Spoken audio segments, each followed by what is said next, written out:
Hi guys, kain tayo. Ito pala ulam ko. Kamatis na merong century egg. Ayan.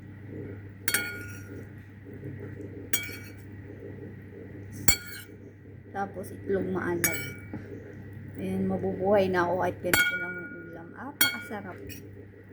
Kain po tayo. Ayan, tingnan nyo naman guys. So yummers. Masarap. Alam niyo, masarap to sa lugaw.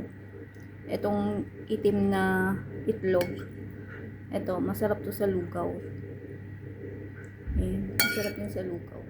Ito naman yung itlog maalat. Masarap yan sa puto, diba? Sobrang saya ko guys kasi makakain ako ng ganito. Alam niyo yun. Anyway, $5 to guys pag binili nyo itong mga itlog na to. Tatlo, $5. Yung century egg and yung itlog maalat. Yan guys, pinakita ko lang sa'yo. Kain tayo guys.